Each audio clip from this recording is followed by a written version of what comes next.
We're going into Virginia, which is now just 8 days away from Election Day, and the state just reinstated 3,400 voters. That is more than 10 times the number of people included in the initial estimate of how many people were impacted by what seems like an accidental purge of the voter roll.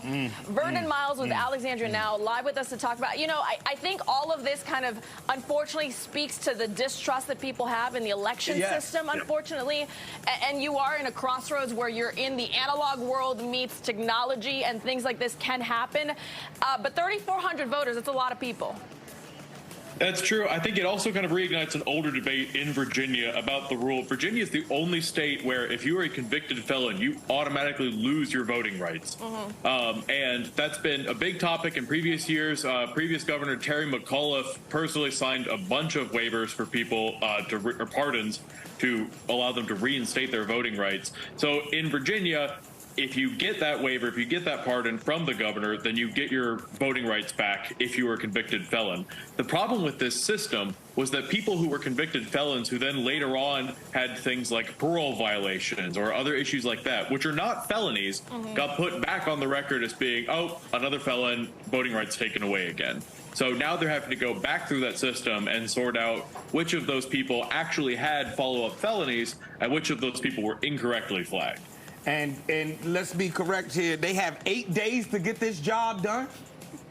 Yep, they've got 8 days to get this job done. Not only that, but there's also early voting ongoing right now. So there's people that may be showing up at the polls who are being turned away because of this error, basically.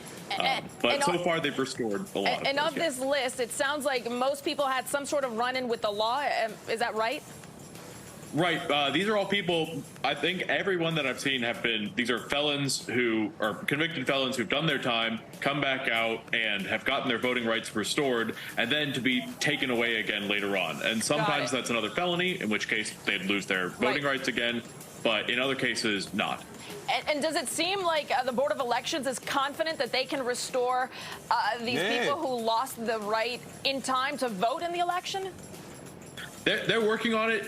So far, it seems pretty good. I think around 100 were the number of people left that they're still looking for, that they're still trying to reinstate. They've been on a big spree over the last few days trying to get all of that fixed up. 100 left. Okay, so this is actually... So this is a bad story turned kind of good. Okay, we got a fairy tale ending here. Fairy tale, little bow on top. I don't know if I go that far. Yeah. No, I'm sure that it's a big headache for a lot of people who unfortunately have to go through this. Vernon Miles with Alexandria Now, thank you for coming on, and hopefully those 100 people who are left get their right restored again. 8 days left to vote in Virginia. Early voting, of course, has already started.